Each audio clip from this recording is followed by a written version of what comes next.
Hello, Sacred Icon viewers, and welcome to the spoiler-free video covering the Halo Divine Wind book release that recently came out. A lot of stuff to talk about in this one. It's going to be very hard to delicately dance around all the things that are spoilery because there's just so much good stuff in here. With my buddy here, Alex, you may know him as Haruspis, to talk about the book again.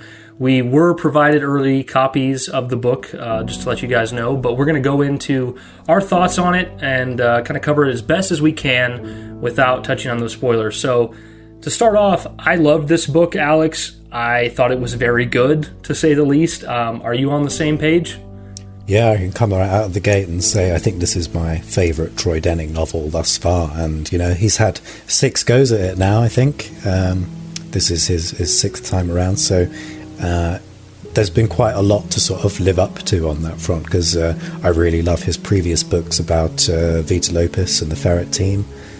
So I was really excited when we sort of, we branched off back from the Master Chief stuff back to what really made Troy Denning the fan favourite author that he is, with this kind of post-war and now going into Halo Infinite kind of timeline stuff that he deals with. So yeah, I can say straight up that this is my favourite one of his novels. Yeah, I want to say the same. I have read all the way through some of his novels, but some I know the story and the outlines and haven't read the book completely, so I don't hold my opinion as in high regard as Alex's, but I definitely agree it's my favorite from Troy Denning thus far. And I remember going into this book thinking like, well, Shadows of Reach was so good. It was nostalgic. It had Blue Team. There were so many good moments. I'm like, Divine Wind's probably going to be good, but it's probably not going to live up to that. And I put Divine Wind down and I went, I think I just like it even more than Shadows of Reach, which is just so great. I know for more mainstream audiences out there who just really want to see Chief, maybe it won't be the same case. But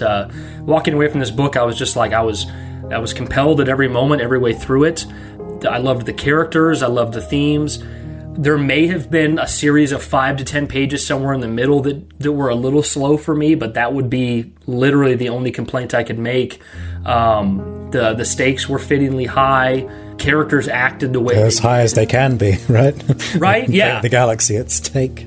Exactly. Like this is, if you guys think this is just like a little story that's kind of doesn't really matter, it does. It has big stakes. It also has tie-ins to previous and potentially future story implications. I think it makes some good tie-ins with Halo 3 and kind of what went on there. I mean, do you want to touch on that more a little bit, Alex, with as spoiler-free as we possibly can? Yeah, it's really hard to talk about these things spoiler-free because a lot happens that is going to have, I think, a substantial impact moving forward. I think what really sets this apart from some of Troy's previous works is that a lot of them, particularly the Master Chief ones, have been these jumping on points for newcomers to the series. If that's your first Halo book, Silent Storm or Oblivion or even Shadows of Reach, then you're very much kind of you know about as much going into them as a storied Halo fan who has got obviously some idea about things, but they're exploring the early periods of the Covenant War where humanity doesn't know a lot about their new enemy, and you're sort of discovering things alongside the characters. Whereas with Divine Wind, going into this, it's much more kind of, it feels like the end of a trilogy. It feels like kind of the Halo 3 of Troy Denning's books for Vita Lopez, and this ongoing story that we've been going through since Last Night released in 2015. So in that regard, I think, you get much more out of it if you have read Troy Denning's other novels. You don't have to, I think it does do a pretty solid job of kind of giving you the highlights of what's happened, but to get the full kind of emotional depth of it, I'd really say, check out those other books with the Spartan 3 Gamma Company trio that accompanies Vita. You got Blue Team in there as well. They're great reads. Castor and the Keepers of the One Freedom tie-in, throughout Troy's novels. He's kind of built his own mythology, in a sense, within, these corners of the Halo universe, and it all kind of comes to a head in this one. Yeah, to touch on what you just said, it was really, really well done how you can see that Troy intentionally touched on. He would do a paragraph that kind of covers some important events from prior books if you hadn't read them, to put you on page for what he was about to say. And I just the way he did that I thought was so genius, because like I said, I've read all of the way through some of his novels, and other ones I have not got all the way through or kind of had the outline of, and to see him bring those things in that I knew were important and apply them going forward was really smart. Another thing I thought about, this book has the Banished, it has the Keepers of the One Freedom, and when I don't know if you're on the same page or not with me, Alex, but as I got to the end of this book, and I kind of, it takes place on the Ark, and you have the Banished and the Keepers of the One Freedom and all this stuff, I felt like this just felt like a very true, proper direction to take the story in the universe of Halo past Halo 3, and as I even messaged Alex privately, and I was like, that's not to take anything away from Halo 4, a game that Alex and I both love, but it's more in a reflection of Halo 5 and the going forward there. It just kind of seems to take us back to a good spot to like continue the universe of Halo forward with Shadows of Reach and Divine Wind and what Infinite seems to be setting up for. I mean, would you agree with that, Alex? Does it seem like a proper fitting way forward for you, or do you feel like we very intentionally needed this last decade before we got to this moment? Yeah, I think what's interesting about this is that, and it's something that you'll get a lot out of when you read it, is that it ties back into the past, with some reference to Halo 3. Without going into spoilers or anything, if you had issues with the Prophet of Truth's characterization going from Halo 2 to Halo 3, maybe some story points in this will actually smooth over some of those things, and will not only do that, but set up future events in what I think is going to be like the near future regarding a certain species that has been perhaps absent from the Halo story for quite a while, and it's getting into the sort of the door opening that 343 is very interested in right now. They've kind of learned a lot of lessons about how to intentionally craft these stories so that they're not just disposable, but at the same time they're not necessarily essential, so that they can say, in the future we want to tell X story, and we're going to achieve that by kind of laying some of the groundwork in our expanded universe fiction. And, when you look back at even Halo Wars 2, and the state of the galaxy there with regards to the Ark, you might notice that, kind of every faction is active on the Ark right now to some degree. You've got the UNSC Spirit of Fires there, you've got the Banished. As this book explores, we've got some Covenant remnants, from the Halo 3 era, which was touched on in the Sacrifice short story that released alongside Shadows of Reach. The Flood are temporarily contained for now. They're always a powder keg that will come up in the future. And then, you've got the Forerunner element as well, the Forerunner setting with the Ark itself and some personalities around there. And then, of course, with the Ark, you've got this massive space that's the size of like 10 planets. We've got all this exotic wildlife as well, which the book goes into. So it kind of has everything that you could possibly need or want out of a Halo story in these little sort of like chunks that you go through. And it would be interesting to see how that sort of comes to fruition in the future as we move forward. Because back in 2016, when Halo Wars 2 was announced, and Mr. Frank O'Connor said, we have some long-term plans for the Ark, which aren't necessarily just contained to Halo Wars 2. So when you read Divine Wind, you might get a sense of where 343 is going with some of those things. Yeah, to agree with your review, your spoiler-free review that you put out the other day, this kind of feels like my favorite Ark story. We've had several, and I'm like, we're back at the Ark again, but this story, and this is going to sound like heresy to many people listening, but at least Alex will agree with me. It felt like the best Ark story. Like, it felt like even more fulfilling kind of than a Halo 3. The Council decided to have you hung by your entrails and your corpse paraded through the city. But ultimately, the terms of your execution are up to me. I am already dead. Indeed. Like, of course, Halo 3 had the fulfillment of it being the end of that trilogy and that arc, but it just felt so like eloquently done. And Troy's novel here, it's been great. And man, there's so many things you touched on, Alex, that I really want to touch on as well. You said that prior Halo games, one of the major criticisms, 5-6 years ago, was these books are tying too heavily into the game, and you feel like you need to have them for the game.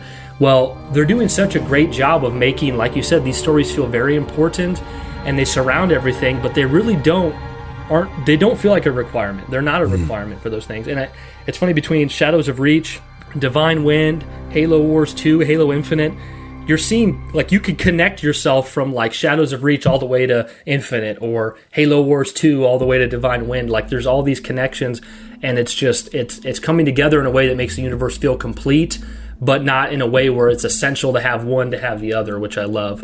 Going back to something else you said, with the prophets and kind of explaining what's happened to them, it really covers that very well. Another thing I personally thought was Castor in this book.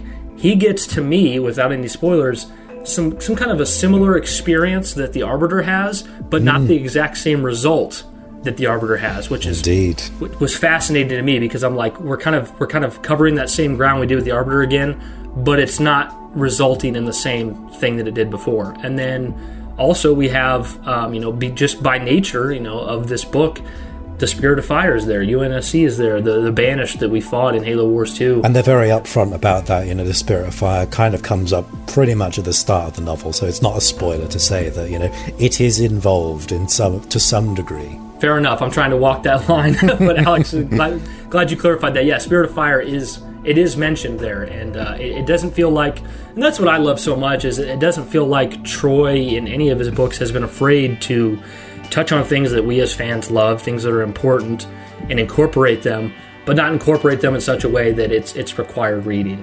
So that's just been great. Of course, as always, well, before I even say her character is amazing, there's a lot of confusion on how you pronounce her character's name. Is it Vita Lupus or Veda Lopez, or how do you say pronunciation will change depending on where you're from, and I say Vita Lopez myself, but okay, I think I said Veda Lopez, but we'll go with Vita Lopez. We'll be on the same page. Wingardium Leviosa. Stop. You're going to take someone's eye out. Besides, you're saying it wrong. It's Leviosa, not Leviosa.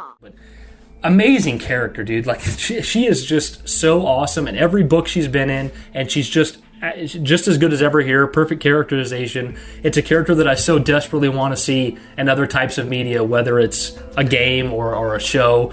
She's just so lovable, and she just has plenty more time to shine here. Castor, Gadagai, how you say, Boss, Dava? What's the... Das Basvod, yeah. Das Basvod, yeah. Some of these names, I'm telling you guys, they get me, but, Alex... He's the Sanshayum Prelate, and if you're not familiar with what those are, they're basically the Sanshayum equivalent of Spartans. They're sort of the super soldiers that they've genetically modified from their, kind of frail bodies that they've had over the last 100,000 years or so. To serve as their kind of more frontline military. And this character in particular has got some ties to the Prophet of Truth, which, is how we kind of discover more about what it is the Sanshayum have been up to. Yeah, and it's really crazy how well that works, because I think if you had told me years ago they were going to have, like, Sanshayum were going to have their own kind of Spartan equivalent, I'm like, that sounds kind of ridiculous, but, like, it's not at all. Like, it just really, really works. And the character also, at least in this novel, he's kind of on his own. There's not 12 of these prelates in this book, so very imposing character, and I liked kind of feeling that, like, connivingness that I felt from the old days of the prophets, like seeing that crop up again here. Yeah, I really love this book. It's one of those things where it's like you want to touch on so many different details, but they're spoilers, so you just end up saying I loved this book. What spot of the novel, Alex, was that? What was the arc or the area of the novel that intrigued you most, or that you really enjoyed the most? I think it was Castor, absolutely Castor for me. I think his internal battle across not just this book but all of Troy's books, going back to Last Light, where he really kind of separated himself from other Covenant villains by being this unique kind of intelligent Jiralhanai enemy, similar in a sense to Atriox, but also he's got that religious fervor about him in the way that Atriox doesn't. They're kind of opposites in that way. And to see him follow the great journey as a religion, accept humans into his faction and work with them, value them, when we go into this, and Vertilopus and the Ferret team, they have infiltrated the Keepers of the One Freedom, and Castor really shows favour to them. So it's almost, you almost feel bad for him You don't want him to find out that they're actually infiltrators and they're going to betray him, because... I was sad for Castor. Yeah, you know. But that's the thing, is that Troy is a master of character, which I think is shown across all of his work. But in this one, I think it really comes to a head. He's got so many fascinating characters, both human and alien, surrounding each other, and they're all playing off each other with their differing motivations. You want to know why the hell somebody would want to fire the Halo array, and it turns out some of them have actually got pretty good reasons. When we get to Intrepid Eye, who's been a constant character throughout Troy's novels, and you look at the state of the galaxy after Halo 5, and you think, well, maybe she's got some interesting kind of reasons for wanting to do what she's intending to, in order to make sure humanity can inherit the mantle of responsibility, even if that means killing everyone. So yeah, it's just all these shifting sort of interplays, and the sort of verbal theatre that everyone gets into as they're trying to protect their cover, and they're trying to appear as something that they're not. And I think Troy has a lot of fun with that in terms of how he writes it. Yeah, Castor's absolutely the standout for me. He is the brute version of the Arbiter for me. I know they're not 1-to-1, but you can make some comparisons between them, and he's just so lovable. I don't want him to be hurt. I don't want him to be sad. And it's like, he's not the good character that you're rooting for in this book, but as he's dealing with all these people tearing him different directions, and who's telling the truth and who's not, and who can he trust, and he has his motives and he doesn't know why other people have theirs, and you're just like, you feel so bad for Castor. Like, if I felt the most sad for anyone in this book, it was Castor, just for what he had been through. And then even another way that I kind of equivalate him to the Arbiter is like, and I know it's kind of a surface level comparison, but he calls Intrepid Eye the Oracle. And I just remember playing Halo 2, and just, them referring to 343 Guilty Spark as, they refer to him as the Oracle in that as well, don't they? Yeah. And I'm just like, it's kind of back in that same position again, and it's like, I think it would take someone like Troy to convince me that we can still have characters at, what is this, 10 years or so, maybe a little bit less after Halo 3's ending, but a considerable amount of time past Halo 3, we can still have characters having these same internal battles that they did in prior media 10 years ago, but in ways that are completely believable and completely make sense. And it's not just a retread of the same themes. It's done for that character specifically. And I just really enjoyed Castor. I want to see more of him. I don't ever want to see him leave Halo. Please, Halo, please 343, kill less characters, because you have so many good characters, and then sometimes they die, and it's just like, please, no. But one of the last things I want to touch on is just how much I feel like Troy has provided us with books that kind of take me back personally to a time and place of like Combat Evolved, Halo 2 era with like Fall of Reach and First Strike. These novels that were so intriguing about characters I love that really it bolstered the universe, but once again, it wasn't required to enjoy those games. And just reading Shadows of Reach and then reading Divine Wind, if some of you don't know, it's basically a sequel to Shadows of Reach. Of course, you're going to want to know more stories prior about Vita Lopus and Castor and them, but it's just a really good time for Halo novels and the universe going forward. And finishing this book, it's a good thing that it makes me more excited for Infinite, because it's building a universe around that without directly making me feel like this is required. So I'm just thrilled with this book. It's my favorite book by Troy Denning. For me, I would give this a firm 4.5 stars out of 5. I just loved everything about it. It was so good. One of my favorite. It's getting to the point where there's so many Halo novels, Alex. It's like, how can you say? I want to say it's in my top 5 or 10, but it's like there's so many good books now. It's like we're starting to be like, you want to say top 20, but then it doesn't sound as important. But like, it's so good. Alex, what more do you want to say covering this book? Yeah, I completely agree that it's 4.5 stars for me. I went into this book with a bit of trepidation, actually, because as we covered before, we've kind of done the whole galactic stakes. The religious fanatics go to the Ark to fire the Halos. We've done that in Halo 3. We did that in Hunters in the Dark. And, personally, for me, I'm not super fond of those stories. So it was going into this, I was a bit like, okay, here we go again. But it's character that ultimately sets this apart. And that's where I feel like those other two pieces of media didn't hold up, you know. With Halo 3, we really lost focus on the Arbiter and kind of the core themes that Halo 1 and 2 had really been building up around that. In Hunters in the Dark, you know, we had the two co-op elites from Halo 3, we had a bit of Olympia Vale, but I didn't find that cast quite as compelling as, you know, they could have been. I didn't find that story quite as intriguing, and I didn't find that it followed up on a lot of the questions that, you know, Halo 3 had really set up for us to explore. But going into Divine Wind, you know, I had that certainty that, you know, I love the characters that Troy Denning has created, so I know, like, right from the off that I'm going to be into, you know, whatever the plot is, I'm going to be into it for that at the very least. And then I was completely surprised that I was really into the plot as well, and I found that the character motivations driving that were just so fascinating, so complex in how he sort of plays them off against each other. So for me, you know, just getting to the end of that, and I thought, you know what, that was a damn good time.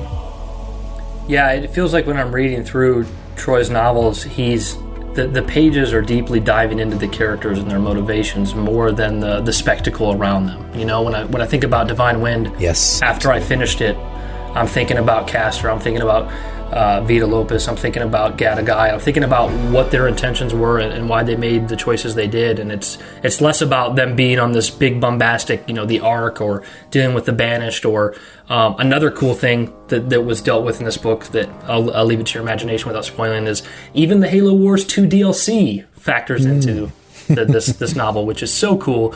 But anything I say is not going to be bigger praise than what Alex said, which is basically, this book is better than Halo 3. Put that on the back of the book. It's the best praise you're going to hear. Troy, I hope you're listening.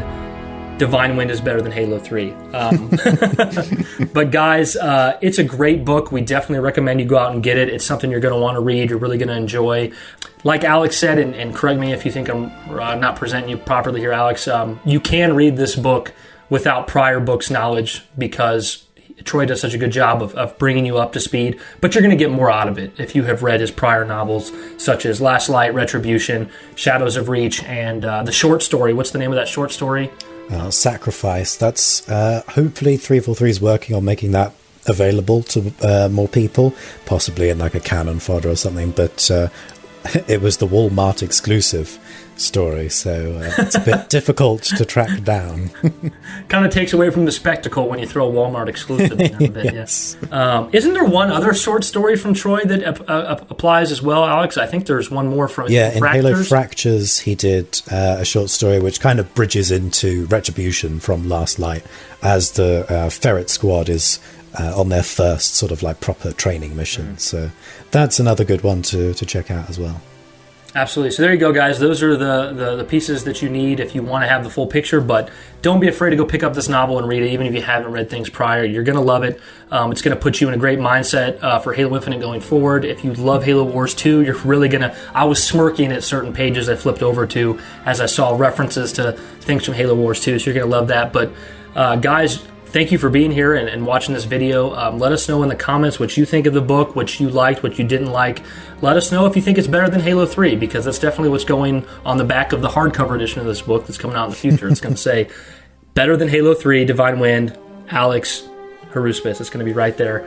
So thank you so much for providing us with a copy, everyone at 343 and Gallery Books. And thank you, Troy, for writing this phenomenal story. And we can't wait to read the next book you put out. We know that as soon as something else is announced from Troy, we're going to be there, and we know it's going to be awesome. Guys, thank you so much for being here, and we will see you on the next episode of Sacred Icon. Thanks, guys.